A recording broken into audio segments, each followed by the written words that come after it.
morning everyone. Today's thought is do not give your past the power to define your future. Today's date is 8th of August and day is Saturday.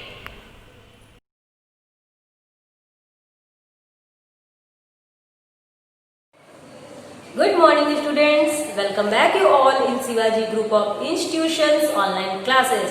Students, before starting our today's class, let's take 1 minute relax. Okay? So, take this position, close your eyes and start inhale and exhale process. Okay? Start.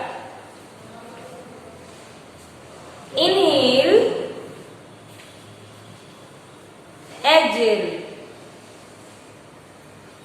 Inhale, exhale. Inhale, exhale. Inhale, exhale. Inhale, exhale. Now open your eyes and get back to your position. Okay? Students, this is your first period and this is your Hindi language period. And you know that this is your first period and this is your Hindi language period. Okay? So, I am going to start your first period. Students, इससे पहले की कक्षाओं में मैंने आपको हिंदी व्याकरण में सभी पाठ पूरे करा दिए थे और मुझे आशा है कि आपने सभी पाठ पूरे कर लिए होंगे और उन्हें याद भी कर रहे होंगे। आज मैं आपको अपठित गद्यांश के बारे में बताने जा रही हूँ। बच्चों, अपठित गद्यांश क्या होता है? अपठित गद्यांश से तात्पर्य, पहले तो अपठित गद्यांश जानने से पहले हमें जानना चाहिए कि गद्यांश क्या होता है। ठीक है बच्चों, कोई लेख जो इस प्रकार से लिखा है ये क्या है? गद्य भाषा में अर्थात खड़ी भाषा में। ठीक है, तो ये क्या होता है? गद्यांश होता है। और जो कविता की भाषा में होता है, कविता के रूप में होता है, उसे हम क्या बोलते हैं? पद्य यानी पद्यांश। ओके, तो गद्यांश और पद्यांश समझ में आया। अब एक शब्द है अपठित। अपठित से क्या तात्पर्य होता है? पठित, पठित का अर्थ होता है पढ़ा हुआ, पठित मतलब पढ़ा हुआ, और उसमें अपठित आ लग गया तो उसका विपरीत बन गया। क्या बन गया? बिना पढ़ा हुआ। अर्थात अपठित गद्यांश क्या होता है? ऐसा कोई लेख या अनुच्छेद जो हमने पहले ना पढ़ा हो। ठीक है, आपको अपठित गद्यांश समझ में आया। अब हम जानते हैं कि हमें क्या करना होता है। ठीक है बच्चों, आपको एक ऐसे गद्यांश दिया होता है, आपको इस गद्यांश को या पद्यांश जो भी है आपको उसे ध्यान से पढ़ना होता है, उसका अर्थ समझना होता है। उसके बाद आपको नीचे दिए गए प्रश्नों के उत्तर देने होते हैं। ठीक है, हम उत्तर कैसे लिखते हैं? उत्तर लिखने के लिए हमारी भाषा बहुत ही सरल, सुस्पष्ट होनी चाहिए। ठीक है, जो प्रश्न पूछा जाए हमारा उत्तर उसी पर आधारित होना चाहिए।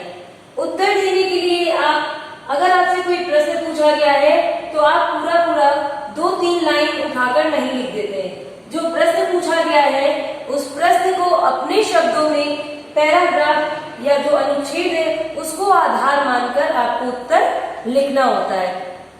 ओके, और कुछ प्रश्न इसमें सीधे से इस गद्यांश पे आधारित भी पूछे जाते हैं और कुछ प्रश्न आपसे भाषा ज्ञान के आधार पर पूछे जाते हैं।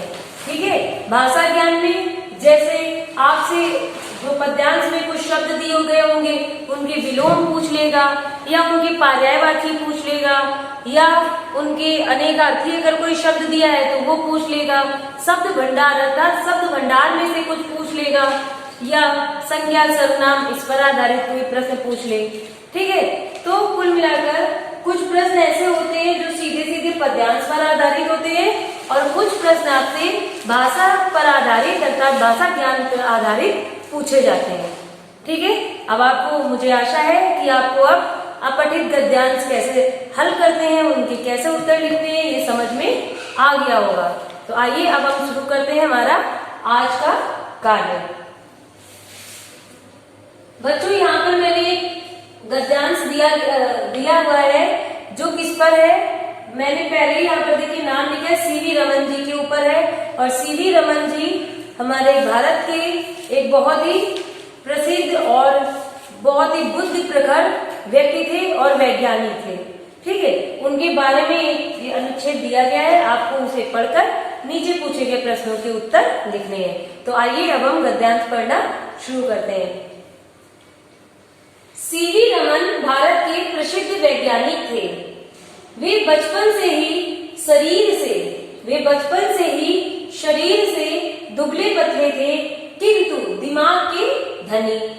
अस्वस्थता के कारण ये विदेश न जा सके, पर इन्होंने अपनी प्रतिभा से यह सिद्ध कर दिया कि यदि प्रतिभा हो तो विदेश जाकर पढ़ना जरूरी नहीं है।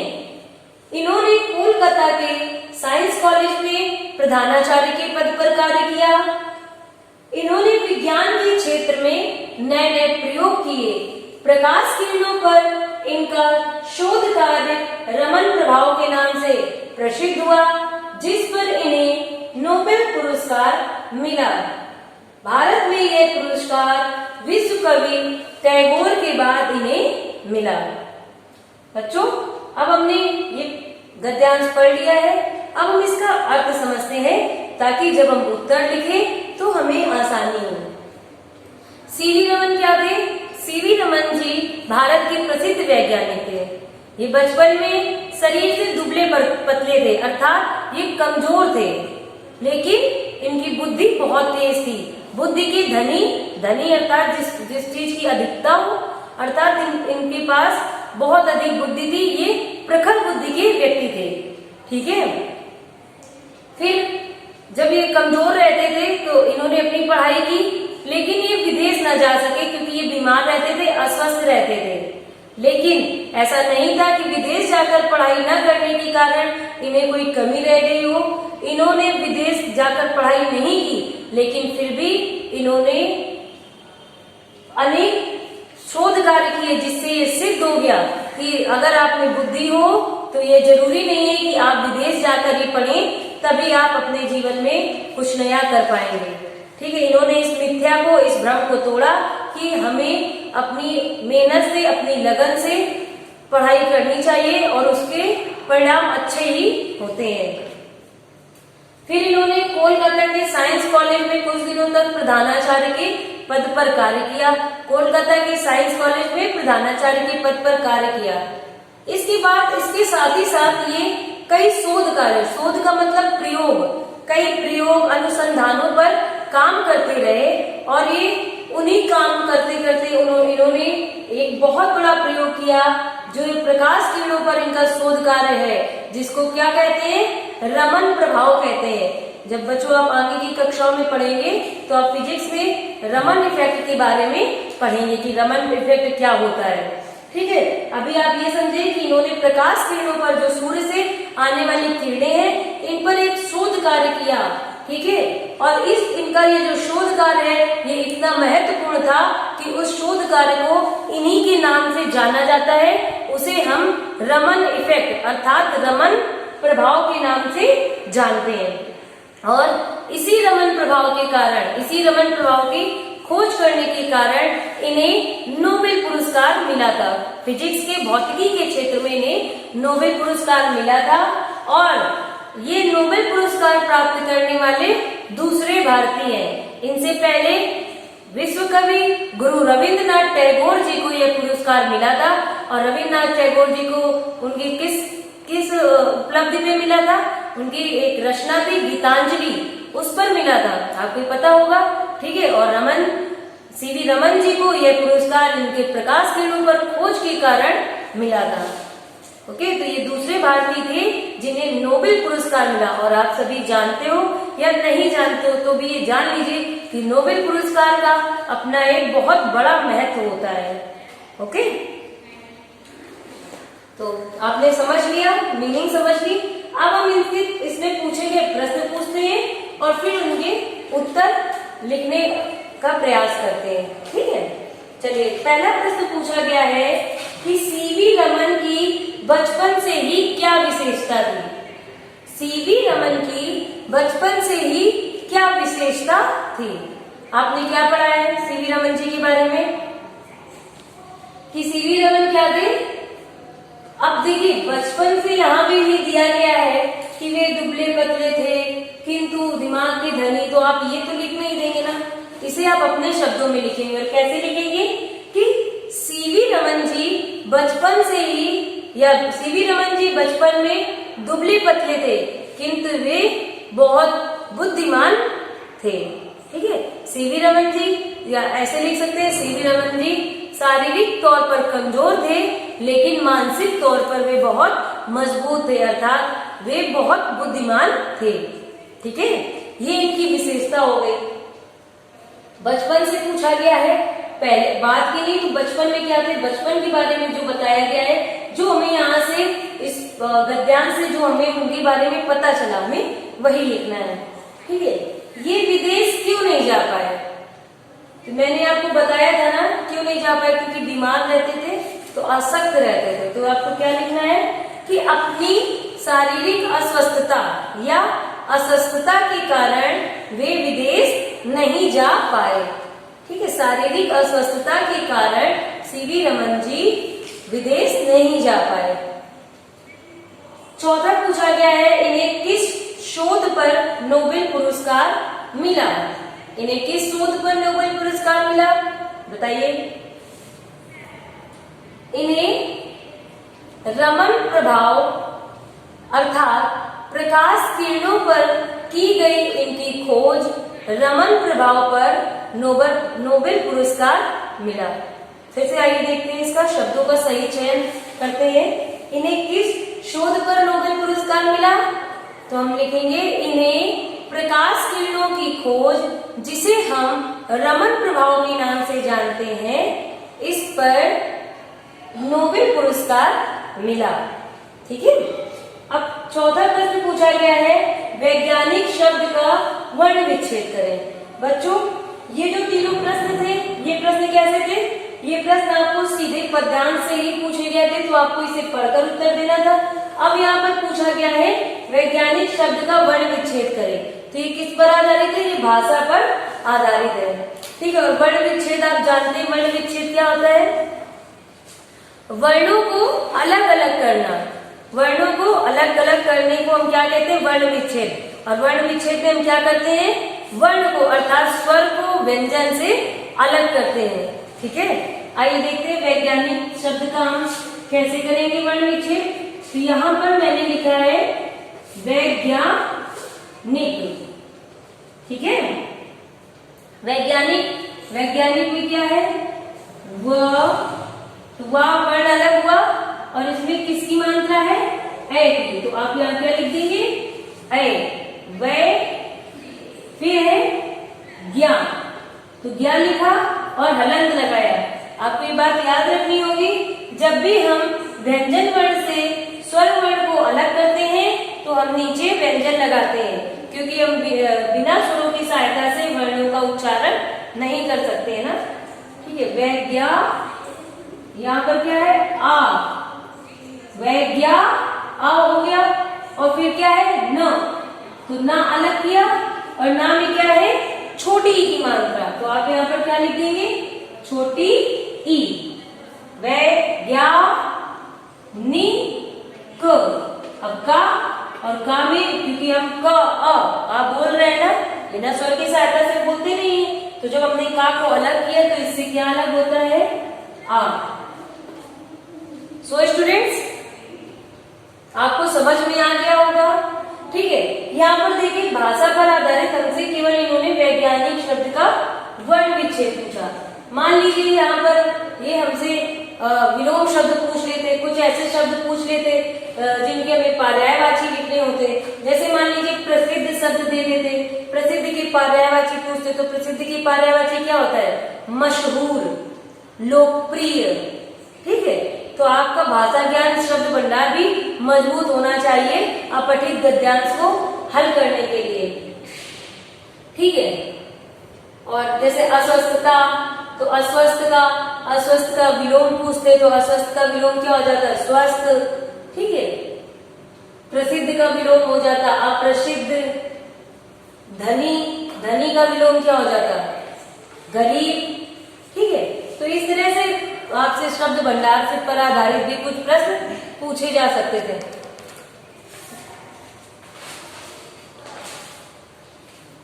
तो बच्चों, अब आपको ये समझ में आ गया होगा। ठीक है। और मुझे आशा है कि आप इसको ध्यान से समझेंगे भी। ठीक है।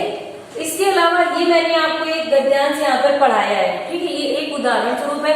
आपको क्या करना है? अपने पेरेंट्स की हेल्प से, आपको या अपनी पुस्तक की मदद से आपको दूसरे अपठित गद्यांश ढूंढने हैं और उन्हें हल करने हैं।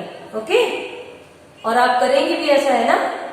सो स्टूडेंट्स, आप ये पहले पढ़ेंगे, फिर इसके उत्तर लिखेंगे, और दूसरे जो भी आप गद्यांश सर्च करते हैं उन्हें आप स्वयं करेंगे और फिर अपने घर में अपने बड़ों की मदद से उन्हें समझेंगे कि आपने उसे सही किया है अथवा गलत। Okay. So students, that's enough for today. We will meet again in our next class. Till then complete your all work and learn your all work. Okay. Thank you.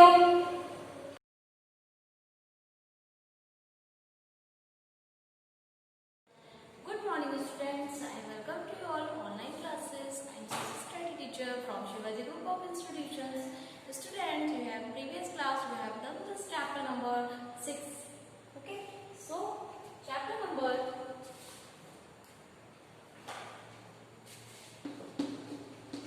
7. I will discuss about chapter number 7, and chapter name is Climate in India. Okay, so students, take out your book and open your page number 50. Okay. First topic is here, weather and climate. Topic.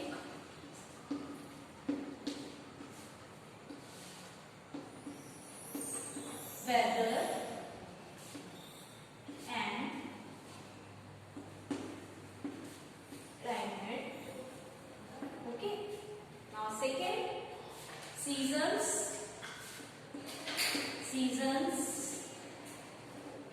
Now next, summer.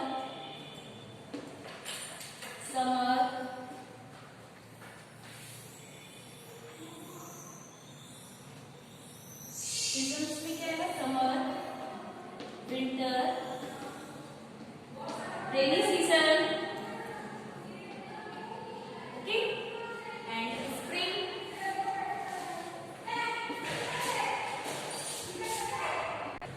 I am repeating these topics: weather and climate, seasons. How many types of seasons? Summer season, winter season, rainy season, spring season. Okay. So I will discuss. First topic is discuss about weather and climate. So take out book and let's start reading. Weather and climate are interrelated terms. There is a huge difference between the two. Weather refers to describe the atmospheric condition of a particular day, and climate of a place is the regular pattern of a weather condition over a long period of time. So, कुछ factors है. First factor is this: how far it is from the equator. The further is from the equator. For example, the northern part of India is cooler than the southern part. Okay. Now next, एक factor is the how high it is. It means the higher place and the cooler for it. For example, higher you to go in the northern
from the Arabian Sea and Bay of Bengal. यहाँ से हवाएं आती